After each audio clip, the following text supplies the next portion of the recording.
Mary-Louise, thank you for your time this afternoon. Now, 18 new cases, including 3 mystery cases and a second cluster with the source unknown. What was your reaction when you heard that news? Oh, it's very disturbing.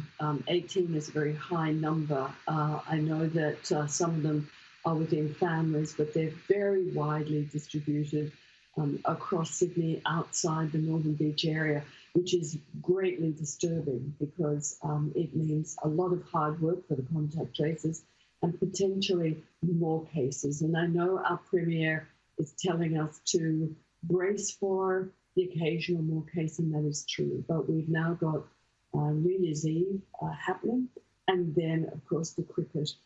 So I'd really like to ask all of your viewers to wear a mask when they're in public, particularly when they're in transport. And I'll get more to masks in a moment, but we did see restrictions would also be tightened with the household visits limited to 5 until further notice. Does this go far enough?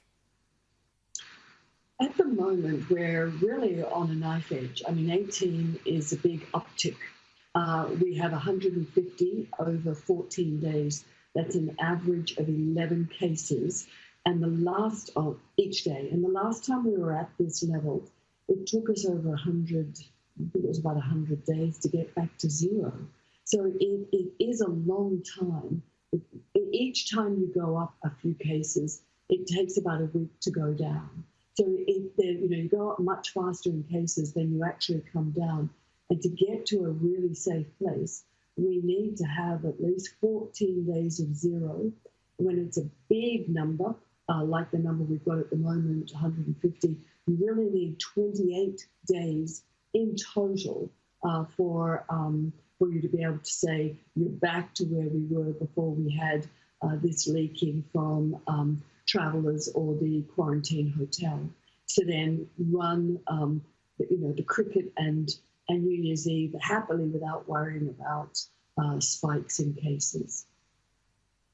So given how long it takes, we know, to tackle these issues, with the SCG still on for 50% capacity or 24,000 people for the New Year's Eve test come January 7, for the New Year's test rather come January 7, should they be reconsidering holding that test there?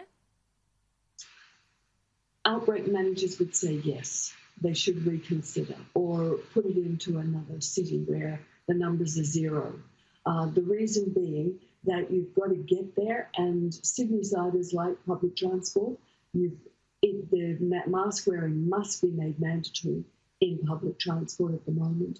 Then you've got to go through the turnstiles to then get to your zone, and then you have to stay within your zone. And then people get excited. And of course, if it's warm or humid, your mask will get a bit soggy. And if you're shouting out or congratulating, encouraging your favourite team, then your mask will stop being effective when it's wet. So as an outbreak manager, you'd say this should be stopped because of all of those issues. If it's going to go ahead, then it has to be going ahead with the understanding that this could be a further uptick in numbers. So you have to wear your mask all the time. Take 2 masks in case one gets hot. They're not pleasant things to wear, so take a spare mask with you. Wear it getting there, wear it going through the turnstiles, wearing it leaving, wearing it going to the bathroom. Just keep it on the whole time you're there. And we saw there with the New South Wales authorities, their argument was that it was safer being outdoors with that crowd spaced out than it was actually for many of the home situations. And, they still have not mandated masks. Would you agree with their stance on this? We do know WHO did a lot of work with a lot of experts from Hong Kong and America and England, looking at risks indoors. And we do know that restaurants and homes that have low levels of airflow allow very small particles to be suspended in the air, and therefore you can breathe them in easily. We still don't know what the dose is that you need to breathe in, but we do know you're at risk. So we would ask everyone to open up windows and doors.